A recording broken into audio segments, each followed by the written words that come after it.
Donc aujourd'hui, on va vous présenter dans le fond la formation 1 qu'il y a sur la CNC qu'on a ici. C'est surtout au niveau de la manipulation de la machine, vraiment placer son matériel, comment le retenir aussi sur la machine. Aussi l'interface, on va voir comment jouer avec aussi, avoir une interaction avec celle-ci. Avant tout, vous allez devoir avoir toujours vos lunettes de sécurité avec vous, toujours au complet tout le temps. Vous allez devoir avoir des souliers fermés, sûr et certain. Vous allez avoir aussi devoir respecter les zones de sécurité qui sont en rouge, comme on va vous montrer directement là. Cette zone de sécurité-là, en fond, est très importante. Vous devez faire exprès pour que personne ne rentre dans cette zone-là. Si vous avez des personnes qui passent tout le temps après avec du matériel, on va lui dire d'utiliser l'autre porte pour être sûr que s'il arrive quelque chose, on soit en sécurité, nous, dans notre cas, parce que c'est important, parce qu'il n'y a pas de garde au niveau de la mèche, il n'y a pas de garde qu'on est possible de mettre aussi à ce niveau-là. Il ne faut pas oublier que cette machine-là, elle ne sait pas que vous êtes là. Donc, si elle ne sait pas que vous êtes là, elle va vous tasser, c'est pas vous autres qui va arrêter sur elle, elle va vous tasser. C'est très, très, très important à ce niveau-là. Donc, pour commencer, on va commencer par l'allumer. On va allumer l'ordinateur aussi. On va déplacer la machine, on va faire son remise à zéro. Vraiment la remise à zéro de la machine, vraiment le zéro machine, pour qu'elle sache où ce qu'elle est dans sa vie. Ensuite de ça, nous autres, ce qu'on va voir, c'est qu'on va voir la possibilité de placer les matériaux sur notre table de travail. Comment la retenir sur notre table de travail. Comment les mettre pour qu'on soit correct lors de notre usinage, dépendamment de qu'est-ce qu'on fait comme travail sur la dite pièce. Nous, on va avoir un exemple qui est déjà préfait, mais nous, on fait juste vous montrer qu'est-ce que ça aurait de l'air avec une pièce directement. La première étape, on va tourner la switch qui est ici. On va l'allumer. On va entendre la machine qui va démarrer directement. On va aller sur le petit ordinateur qui est juste à côté de l'écran, qui est ici. Celui qui est ici, on va cliquer dessus juste une fois sur le petit bouton Power. On va attendre que tout s'allume, que se conforme. Donc, on va laisser ça directement aller. Quoique, il est parti. Oui, il est parfait. Merveilleux. Il est parti. Donc, au niveau de la machine, là, on va la laisser démarrer pour le moment. On va toujours avoir besoin d'un certain type de matériel pour commencer. C'est très, très important que quand vous allez faire votre programme, ou quand vous allez avoir votre programme de fait, d'avoir votre matériel avec votre brut, comme on dit exactement. Un exemple de brut qu'on a ici, c'est vraiment comme ça. On aurait une planche. Et nous, quand on va faire un programme, on dit que la planche a tant par temps d'épaisseur. Cette épaisseur-là, c'est très important parce que c'est elle qui va vous indiquer qu'est-ce que vous allez faire dessus. La machine, elle ne sait pas qu'est-ce que vous avez mis encore. Et elle ne saura pas non plus comment réagir, même si vous mettez une grosse pièce ou une petite pièce ou une plus grande pièce ou une plus petite. Elle va continuer selon le chemin préétabli, donc c'est normal qu'il faut faire attention quand on fait notre programme avec ça. Donc, la machine est déjà, notre ordinateur est déjà pris pour partir. Donc, nous, on va rentrer. Quand vous allez faire votre première évaluation de compétences, on va dire, quand vous allez venir au lab justement pour utiliser la machine, on va vous fournir le code pour pouvoir entrer dans la machine directement. Fait que ça, on va s'assurer dans le fond qu'à chaque fois qu'on vous donne le code d'accès, c'est que vous êtes apte à utiliser la machine et vous allez pouvoir faire vos projets aussi sans nécessairement avoir mon aide ou moi tout le temps à côté de vous ou quelqu'un autour du lab avec vous.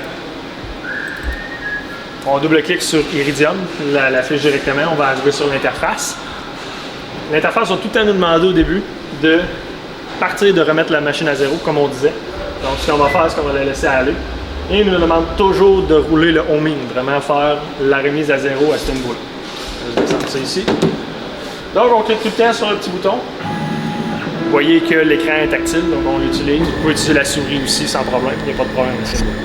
On va juste la laisser, ça fait un petit peu de bruit à ce niveau-là, c'est tout à fait normal.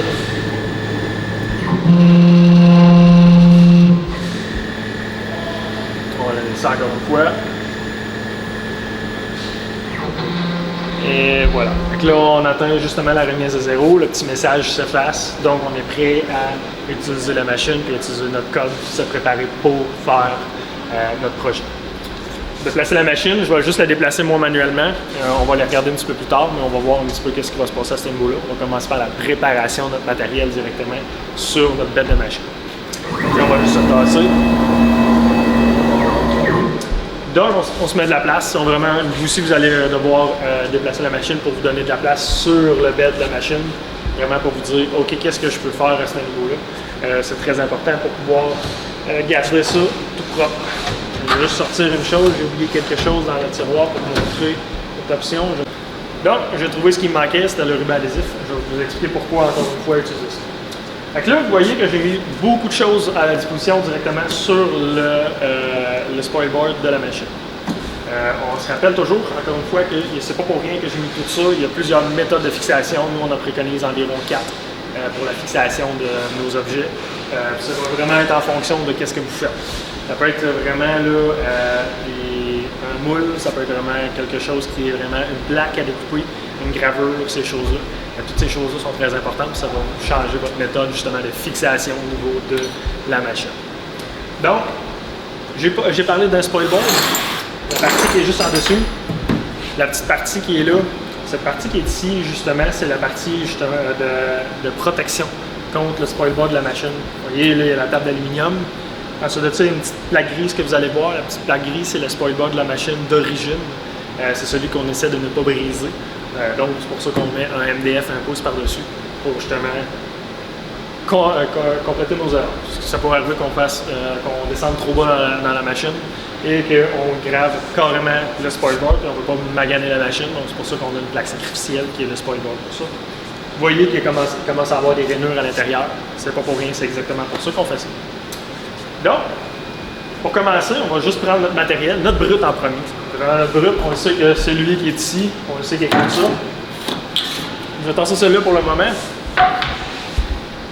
Ben lui, on comprend que je veux placer ça sur la machine. Si je veux la placer sur la machine, où est-ce que je la place? En fait, ça n'a pas d'importance. Parce que nous, notre origine de programme est par rapport à notre matériel. Moi, je t'ai dit, quand on se rappelle dans VCarve, on s'est dit, mon origine est au centre. Là, je vais prendre mon origine au centre sur mon matériel. Si mon origine à mon coin, dans mes coins extérieurs, ben moi, je vais prendre mon origine où est-ce que j'ai mis mon coin. On va pouvoir le vérifier sur le programme, on vous en reparler un petit peu à ce niveau-là. Ben, le coin, mettons exemple, c'est lui où est-ce que j'ai fait mon programme. Je sais que dans ce coin-là, c'est là où il faut que je parte ma machine. Donc là, moi, c'est important de dire où est-ce que je le mets.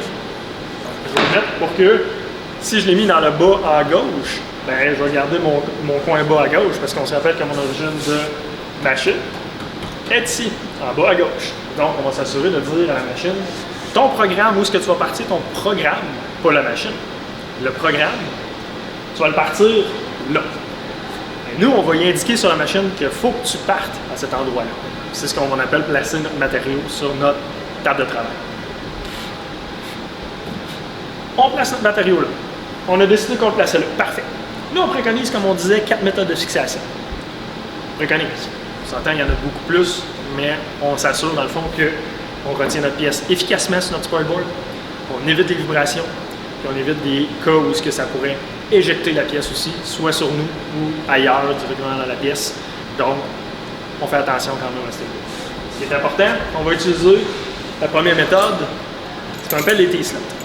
Vraiment directement ça. Ça, c'est la méthode la plus standard que vous allez avoir. C'est ça qu'il y a depuis des années, des années. C'est quand même très, très, très efficace. Par contre, on arrive avec de la surface. On va rapprocher la caméra, on va voir un peu comment on la positionne, comment ne pas la mettre et la mettre. On va le voir exactement. Et on va aller prendre justement à ce niveau-là. Ça, c'est la partie, le T-slot. J'en prends une qui n'est pas déjà mise. On voit que, on va juste éclairer ça.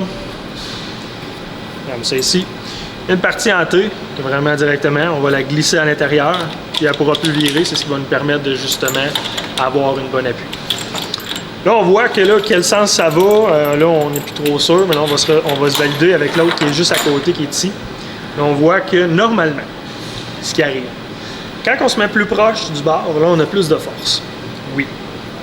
Mais, si notre pin est là, on se rapproche beaucoup de notre matériel qu'on voudrait usiner à ce niveau-là.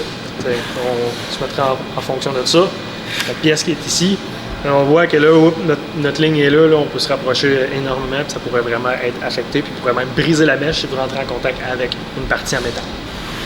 Là, vous n'avez pas les bons paramètres pour couper le métal, on s'entend. Donc, en dessous de ça, vous avez la petite vis en arrière, la petite vis qui est là, qui, elle, on ne l'appuie pas sur le métal directement. On ne veut pas ça, on ne veut pas qu'elle brise justement notre aluminium. Donc, c'est pour ça qu'on rajoute une petite plaque de bois en dessous, directement. On peut la virer, là, on est capable d'avoir de quoi de quand même bien à ce niveau-là. Mais là, on se rappelle, là, on voit là, que la personne qui a fait ça ici, là, elle, ben, on s'entend que c'est pas correct. Oui, c'est serré, ça tient très fort, mais ce qui arrive, c'est qu'on vient plier notre pièce de métal, donc elle n'est plus, plus efficace. Vraiment plus. Donc là, elle ne tient pas. Je vais juste récupérer. Bon. Oh, et là, ben, cette pièce-là, on voit qu'elle a commencé à être affectée, là, elle a commencé à être pliée. Donc là, nous, en réalité, on va venir placer notre pièce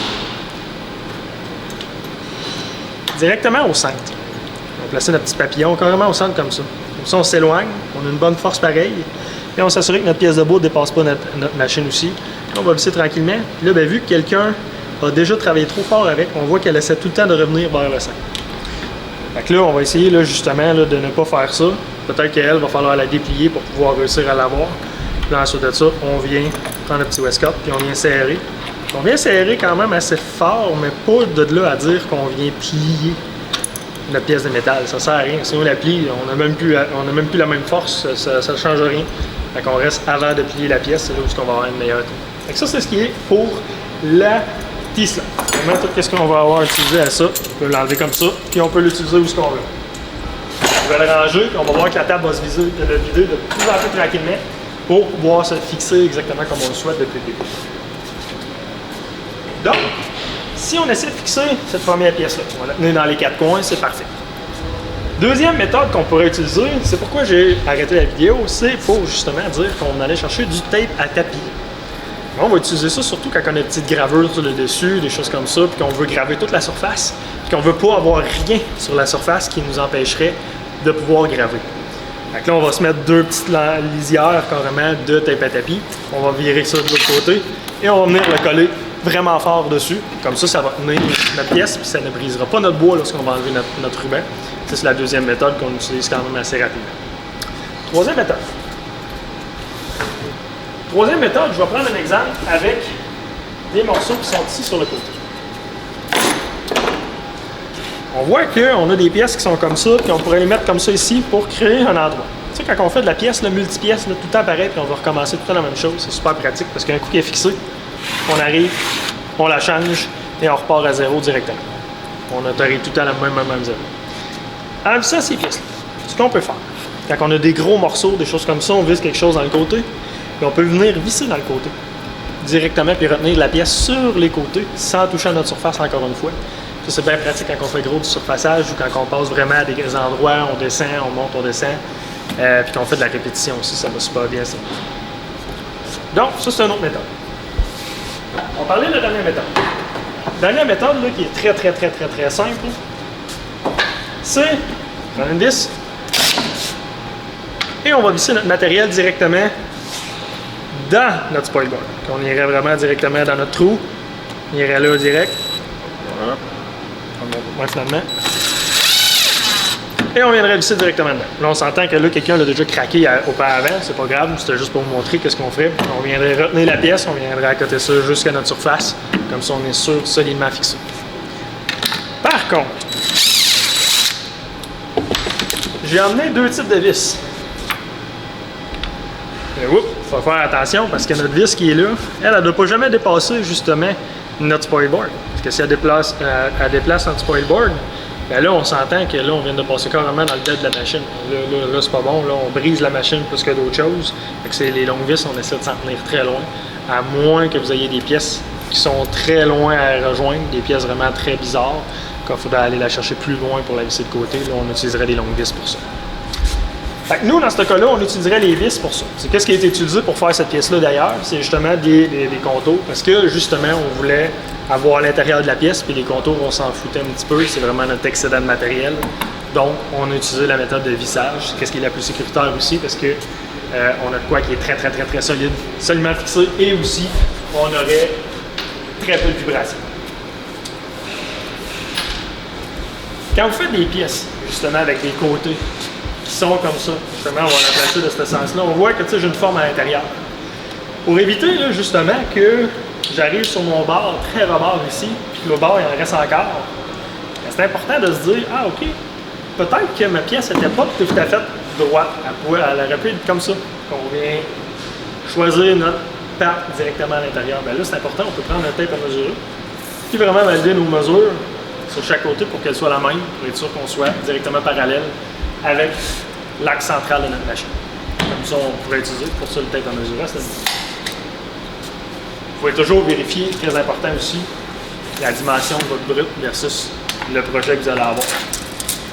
C'est très important parce que ça pourrait arriver que votre matériel ne soit pas exactement ce que vous aviez eu en tête et programmé. Donc là, il faut arrêter et aller rectifier le tir avant qu'il y ait une catastrophe ou qu'il arrive quelque chose qui pourrait endommager votre projet. On réduit encore une fois le nombre d'utilisations. On va se tasser de ce qu'on n'a pas besoin. On suppose qu'elle est fixée en ce moment.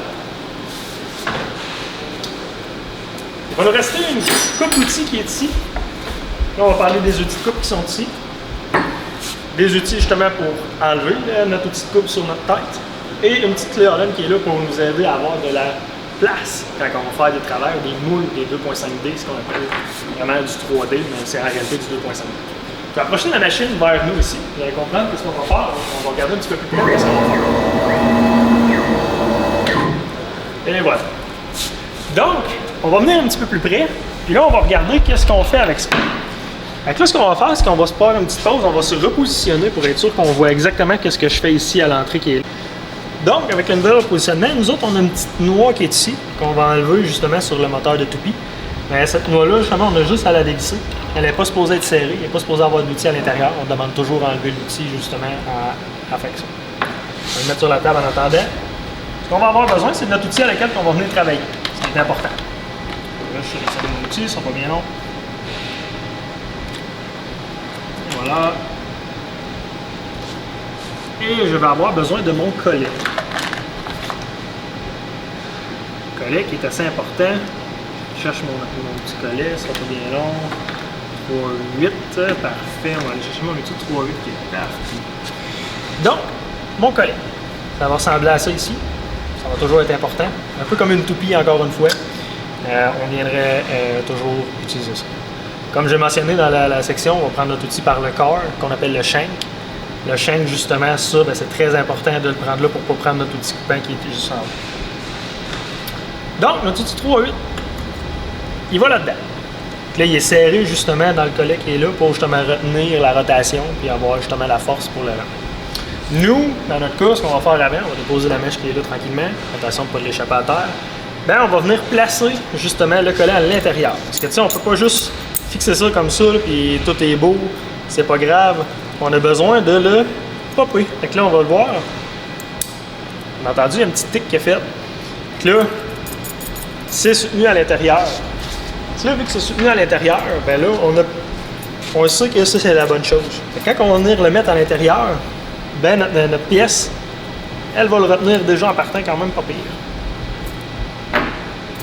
Fait que ça, c'est bien important. Pour la sortir, on va pousser légèrement sur le dessus, puis on va le pousser en haut pour le faire sortir. Puis là, ben, on va le sortir vraiment là, pour l'avoir au complet. Là, on va avoir sorti notre pièce. On se rappelle, on le pop à sa place. On s'en vient ici. On vient le visser. Mais on ne l'accote pas. On va le laisser là. C'est parce que si on l'accote, ben là, c'est sûr que là, on vient fermer le collet. Puis on vient empêcher l'outil de rentrer. On va venir rentrer toujours par le shank encore une fois. On va rentrer l'outil. Là, on voit là, que je l'ai trop serré. C'est volontaire, encore une fois. Puis là, on vient le placer exactement comme ça. Là, je vais le tenir par la pointe. Là, on voit justement, j'ai mon outil, ma profondeur de coupe qui est là.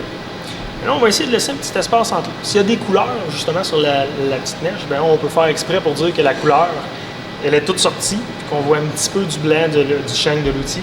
Comme ça, on est sûr et certain qu'on est à la bonne place. Si on la sort trop, sortir tranquillement, si on la sort comme ça ici, notre outil, elle peut flexer. Puis elle peut casser parce qu'il n'y a pas assez de surface en haut pour la retenir.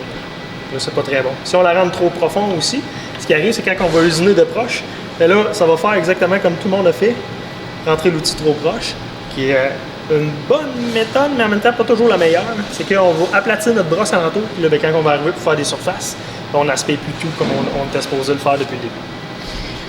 Donc, on va la mettre à un endroit qui est quand même bien. On va la garder comme ça. Puis là, ensuite de ça, on va prendre le collet et on va juste l'accoter ensemble. Puis là, on va le laisser comme ça pour le moment. On va prendre notre belle clé, notre autre clé. Là, ce qu'on va faire, c'est que justement, on va aller chercher la clé 21 de l'embouchure 21. On va prendre ça sur le collet de la machine, vraiment de la toupie, directement. Puis on va prendre l'autre grosse clé, puis on va aller chercher le numéro 30, puis on va aller le visser. Là, le visser, on ne le serre pas en mongol. On va vraiment y aller, serrer tranquillement. C'est assez. T'sais, on pourrait donner une petite shot, là, juste dire là, un petit oomph, et piou! Là, ok, on le sait qu'elle est bien serrée. Parce qu'il ne faut pas oublier qu'après, il faut l'enlever, nous. Puis ensuite de ça, on est prêt. Notre outil est prêt justement à utiliser. J'ai choisi une mèche en V, vous allez voir pourquoi plus tard. Mais ça va être le même principe pour le reste de la machine. Fait que là, ce qu'on va faire, je vais vous montrer comment la défaire. En la défaisant, vous allez comprendre exactement ce qui se passe. Mais avant ça, selon votre projet que vous êtes en train de faire et la mèche que vous utilisez, il est possible que, justement, si vous descendez dans le matériel, vous remontez, vous redescendez, vous remontez encore une fois, bien là, ce qui arrive, c'est que ça ici, tout le beau balai alentour, et la partie qui est ici, bien, ça se peut qu'elle rentre en contact avec ça. Fait que c'est là l'important de dire que on prend la petite clé et on vient dévisser et on peut retirer notre balai. Si on retire notre balai, il faut avoir la balayeuse justement à côté de nous. On va aspirer manuellement les copeaux pour éviter le surplus et amasser au niveau de la mèche pour éviter le surchauffe. Ok, là on va la remettre. Et voilà. En resserrant, on ne serre pas trop fort non plus, on fait juste la côté quand même, c'est pas supposé être tenu de force. On n'est pas supposé faire coller les deux côtés qui sont les petits trous qui sont là, on les laisse vraiment comme ça. Donc pour enlever notre mèche, c'est l'inverse. On prend notre collet 30, notre 21, on va prendre ça directement au niveau de notre spindle. Et là, ben, ça va être la décoller. Et voilà. Il est décollé. Mais si vous remarquez, là, la mèche, elle ne veut pas sortir. Des fois, elle va sortir, des fois non. Des fois, c'est juste faire un tout comme ça. Et vous allez pouvoir sortir la mèche directement. Ça veut dire que ça, c'est des fois, c'est des mèches qui collent, ça veut dire qu'elle était bien fixée justement à la machine. C'est super, c'est fait que là, ce qu'on va faire, c'est qu'on va arrêter ça. On va se repositionner, puis on va replacer justement tout notre matériel, puis on va pouvoir commencer à utiliser la machine. Donc, on est arrivé dans l'interface. L'interface qui est ici, vous allez voir qu'il y a beaucoup de boutons. Nous, on a une machine de base. Donc, on ne se servira pas de tous les boutons qui sont là. Mais sachez que sur certaines machines, il y en a des possibilités d'aller beaucoup plus loin. Donc, ce qu'on va faire, c'est qu'on va faire le tour de notre machine, de notre environnement. Et on va expliquer un petit peu les boutons, un peu qu'est-ce qui sert. On commence par le plus gros, Iridium qui est en haut. Mais là, on va utiliser surtout le X qui est ici ou éteindre. Nous autres, on va utiliser le X qui est là. Ça va être pour fermer le logiciel. C'est tout ce qu'on a besoin de savoir à la fin. On va fermer ça, puis ça finit là. On va fermer la machine et le logiciel et l'ordinateur quand on quitte, ce qui est tout à fait normal.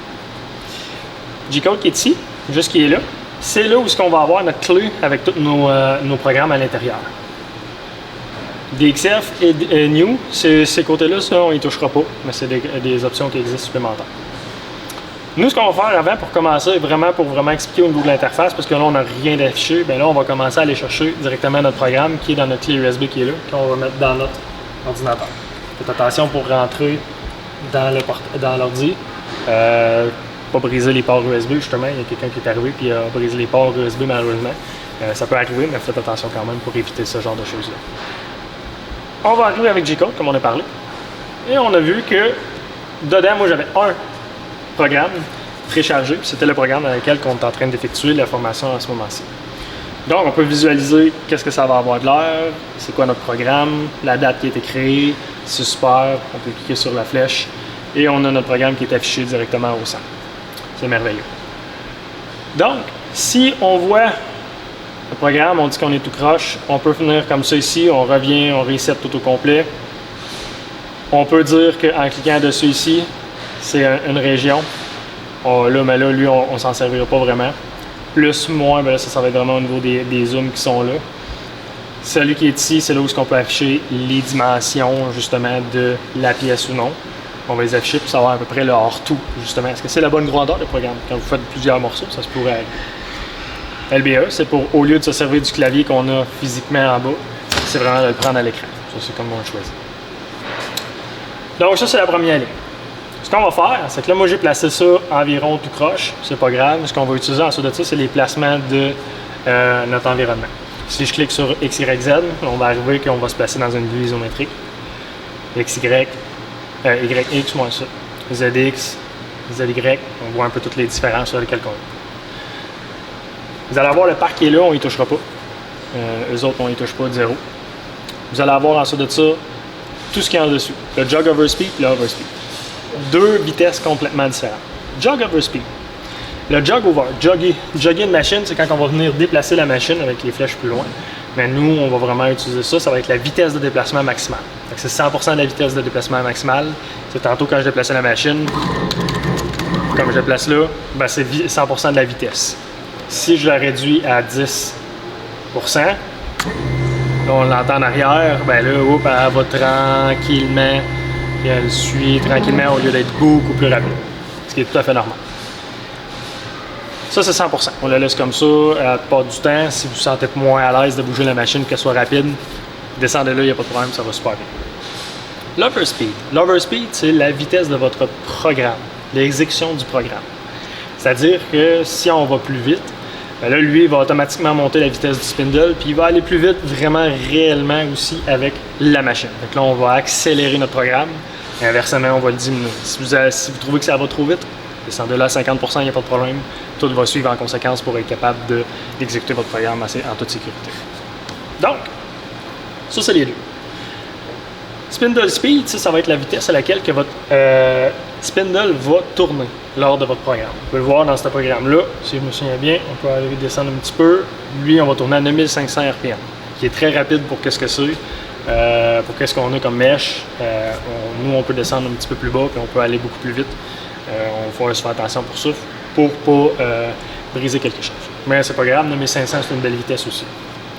Toujours vous référer à l'outil quand vous faites votre programme, c'est là que c'est très important pour voir qu'est-ce que vous faites. Ça ici, on n'y touchera pas. La partie qui est ici, on n'y touchera pas. Ça va être la partie où on va toucher avec notre probing vraiment manuel, où est-ce qu'on va prober notre Z avec notre outil. On va, au lieu de le faire manuellement, on va le faire automatiquement. Ce qu'on va voir un petit peu plus tard. Quand vous arrivez ici dans l'interface juste en dessous, là vous allez avoir Map qui va être à gauche, G-Code, 1000 puis Log. Vous allez utiliser G-Code qui est là comme ça, c'est vraiment votre G-Code qui est là. On peut regarder, on peut descendre avec les flèches pour savoir exactement ça va où. C'est merveilleux, c'est super, c'est automatique avec ça. Si vous descendez plus 10 lignes à chaque fois, bien là on regarde à côté, vous avez le nombre total de lignes. La ligne la current link à laquelle vous êtes, c'est la ligne 128. Ben, vous avez la ligne 128 là. C'est 4% du programme qui a été fait. Le temps estimé, puis le temps qui s'est séparé depuis l'exécution du programme, théoriquement, ils vont tout le temps y aller tout le temps tout seuls, mais ils vont y aller pareil en estimation à ce niveau. Là, on voit il resterait une minute à partir de la 22 secondes qu'on a fait présent. Donc on peut revenir au début, on peut remonter en haut notre 10. Parfait. OK, c'est super. On peut revenir ici à l'en haut. On voit une switch Z. Oups, ça marche pas. C'est normal. C'est important de ne pas y toucher. Vous allez comprendre pourquoi. Mais vous pouvez revenir avec l'autre flèche qui est là. Donc, ça va être très important de vous souvenir de la flèche qui est ici. La flèche qui est là, c'est on revient en arrière complètement du programme. Tout est bon. On va aller dans 1000. Donc là, on voit 1000. Qu'est-ce qui se passe à ce niveau? Bien là, c'est là où on va activer ou désactiver notre spindle manuellement. On va faire attention parce que si on active notre spindle en ce moment, c'est de s'assurer qu'il n'y a personne, bien évidemment, et que notre vitesse de spindle est setupée. Alors, il n'y aura pas plus bas que 1000, c'est 1000 le minimum, c'est 1000. Point. Donc, si c'est 1000, on va cliquer sur M03, on va démarrer la vitesse de la broche manuellement, et M05, qui est juste à côté, va éteindre celle-ci. Pourquoi on va faire ça? On va essayer de garder environ 3 à 5 minutes de réchauffage de notre broche, de tous nos roulements à l'intérieur de notre spindle, pour être sûr qu'on ne brise pas la machine prématurément. Quand on arrive le matin, on le fait, ça prend 5-6 minutes, on se prépare, on laisse la machine virer, tourner tranquillement, il n'y a pas de problème. Mais si on l'utilise toute la journée, on n'a pas besoin de le refaire tout le temps à chaque fois qu'on revient. Donc là, moi j'ai fait réchauffer le spindle au préalable, mais c'était pour vous montrer comment le faire. On va retourner en G-Code. On laisse ça comme ça, c'est parfait, tout est bon à ce niveau-là. Nous, ce qui va nous rester à faire, c'est les déplacements qui sont ici, les positionnements, notre probing qu'on va vous montrer comment, puis le démarrage de machine. Là, on a vu une bonne partie de l'interface déjà, mais avant d'aller un petit peu plus là-dedans, quand on vient se déplacer, on va regarder un petit peu qu'est-ce qui se passe là-dedans.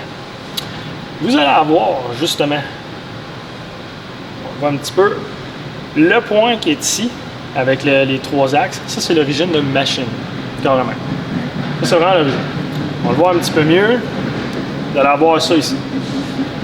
Fait que ça, cette origine de machine-là, c'est pas tout à fait celle-là que vous allez avoir pour vrai.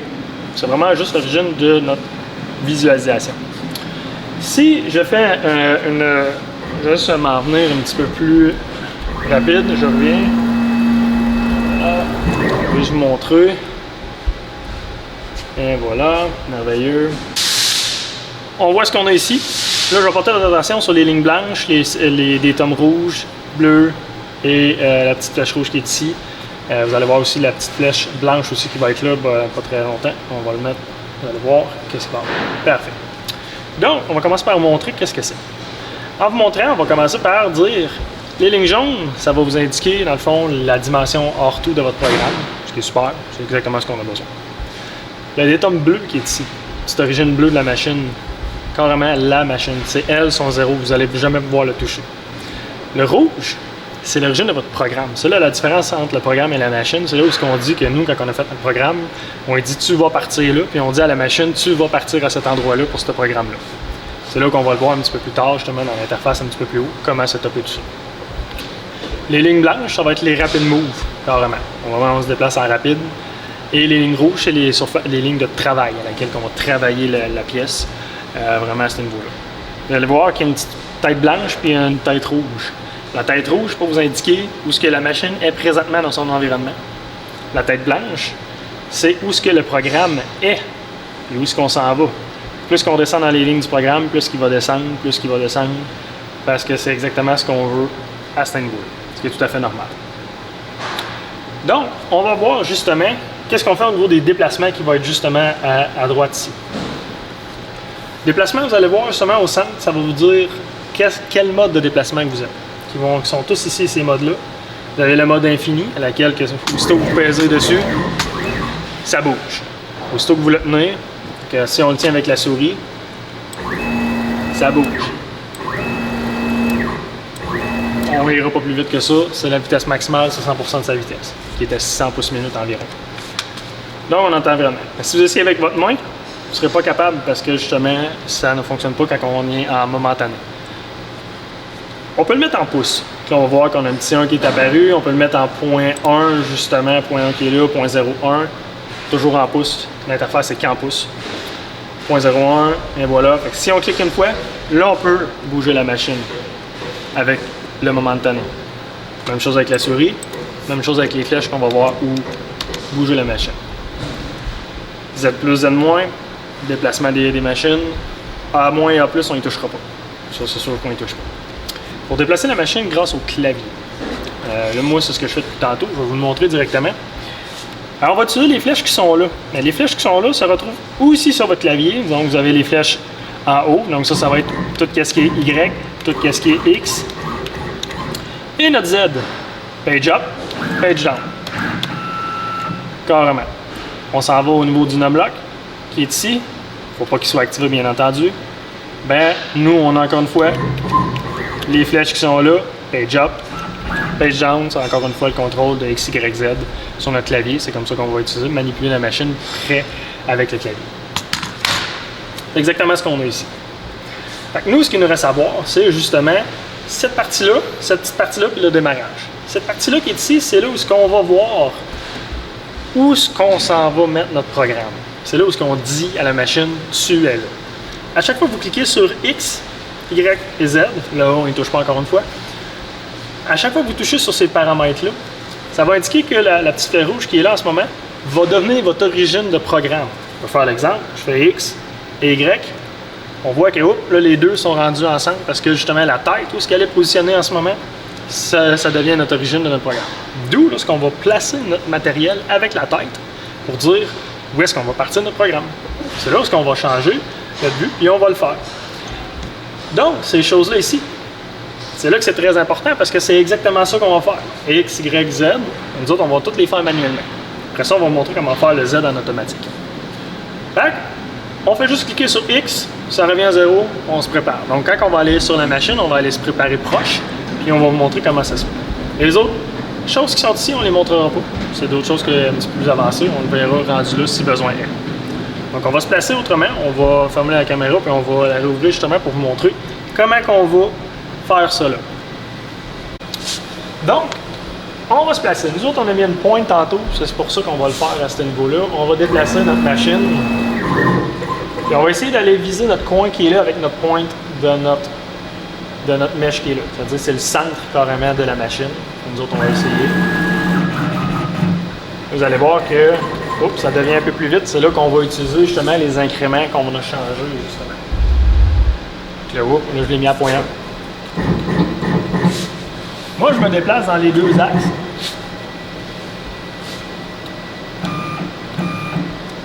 Et j'ai mon coin. Donc, j'ai placé ma machine sur mon coin. Prenez votre temps pour faire ça, c'est très important.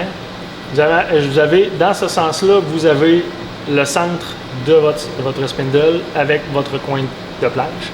Même chose aussi dans ce sens-là. C'est là où on va cliquer sur la machine. En ce moment même, je vais aller faire ça. Je te rappelle où on a pesé sur le X et Y. Donc, la machine, c'est en ce moment où le début du programme va être. On va déplacer. On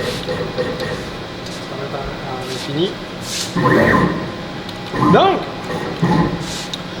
là, ça va être important de faire notre 0. On va utiliser notre broche pour faire notre 0. On voit, ça ne marche pas. Moi, je viens de rentrer carrément dans mon matériel. Je suis allé trop vite. C'est normal, parce qu'on est encore en mode infini.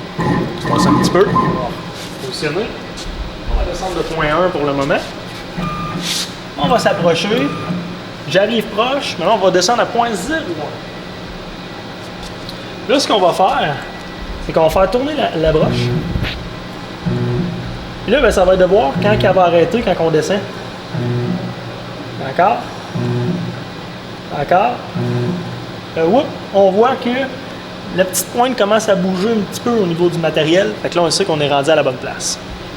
Fait que là, on sait qu'elle a touché, elle a rentré en contact. Donc, on va ajouter là, c'est ce qu'on va faire, c'est qu'on va faire notre Z qui est directement. Fait que là, on est prêt à remonter.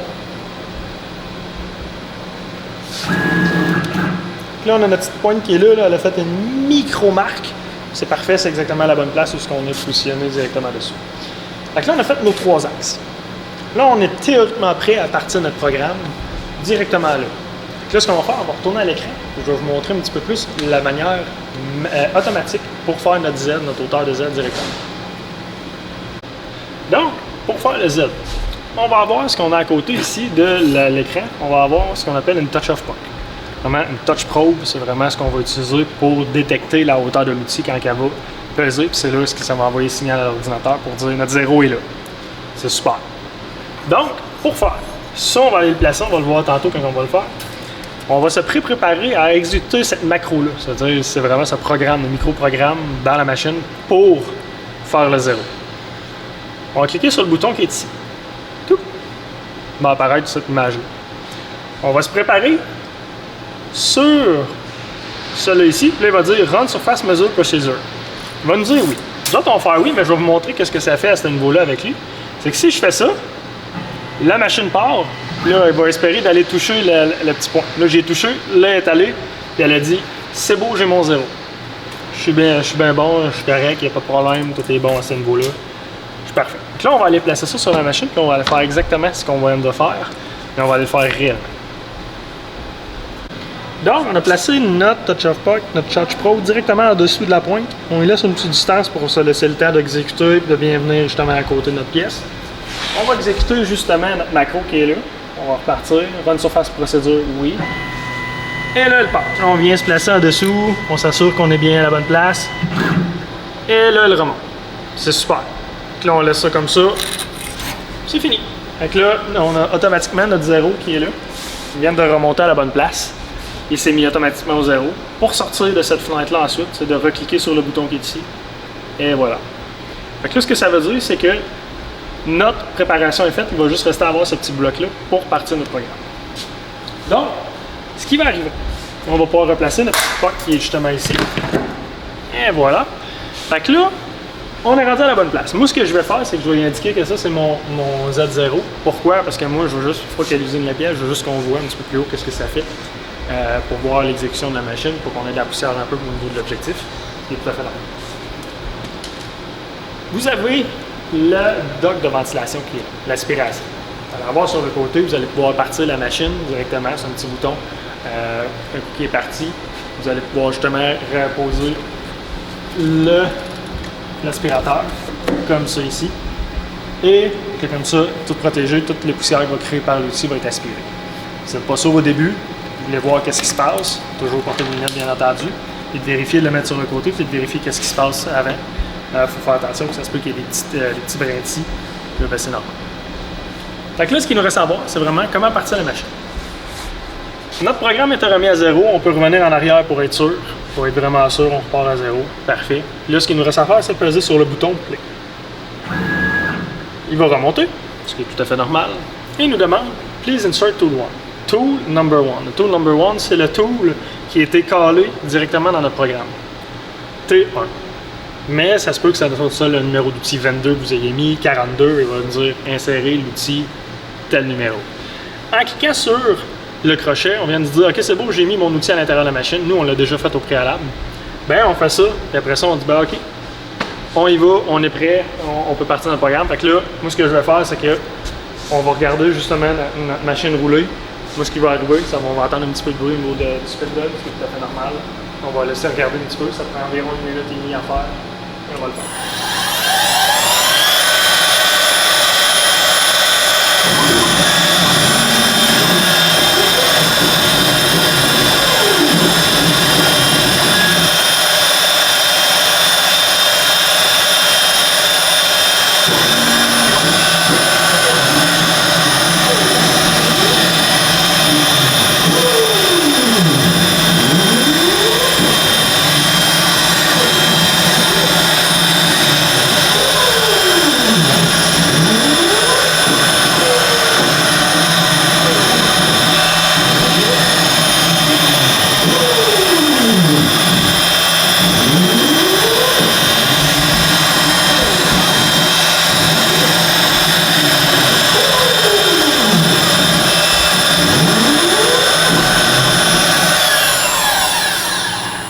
Et voilà. Donc, on peut comprendre que justement, on va la laisser terminer, qu'on viendrait faire exactement ce programme-là directement dans la machine, c'est exactement ce qu'on vient de faire. Donc, je n'ai pas mentionné un petit peu plus tôt, mais on va le mentionner. Pour arrêter la machine, que ce soit vous êtes en parcours d'outils, vous êtes en train de la faire fonctionner ou quelque chose comme ça, il est possible que vous deviez arrêter de faire une pause. On va juste cliquer sur le bouton stop qui est là. En cliquant sur le bouton stop, ça va juste faire une pause, la tête va remonter, elle va s'arrêter, vous pouvez faire vos opérations, vous pouvez recliquer sur le bouton play et elle va repartir ensuite de ça. Ça va vraiment vous dire justement à ce niveau-là. Si vous voulez carrément arrêter le programme, on passe sur stop, on va faire une pause et on revient sur le bouton en arrière pour recommencer au début. On va recommencer du début où ce qu'on était.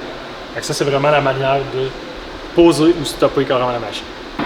Attention, il se peut que vous ayez des effets sonores très intenses, tout dépendant de vos calculs et vos parcours d'outils. N'hésitez pas à prendre des coquilles justement pour prendre ça. S'il y a du bruit trop intense, que ça crie, il y a quelque chose qui ne fonctionne pas, arrêtez et avertissez-nous à ce niveau-là. Toujours porter ses lunettes, vous voyez que j'ai mes lunettes depuis tantôt. J'avais sur le coco, mais là, je les ai vraiment dans la figure, puis c'est tout à fait normal. On vient de terminer notre programme, il est revenu au début, on pourrait le repartir, puis on pourrait le refaire indéfiniment, dépendant de ce qu'on a besoin. Donc, là, ce qu'on nous reste à faire, c'est fermer la machine. C'est-à-dire, on enlève notre outil comme on l'a vu tout à l'heure, on s'en vient ici, on dit OK, on n'a plus besoin, on clique sur X. Est-ce que vous voulez fermer l'application? Oui. Et voilà, donc tout ce qu'il nous reste à faire, c'est fermer justement Windows, tout à fait standard. On peut retirer notre clé aussi, on peut l'éjecter aussi, c'est selon ce qu'on veut faire. Il reste tout le temps une clé ici au lab, on la laisse toujours là aussi, très important. Et ensuite de ça, on vient fermer la machine en toute dernière.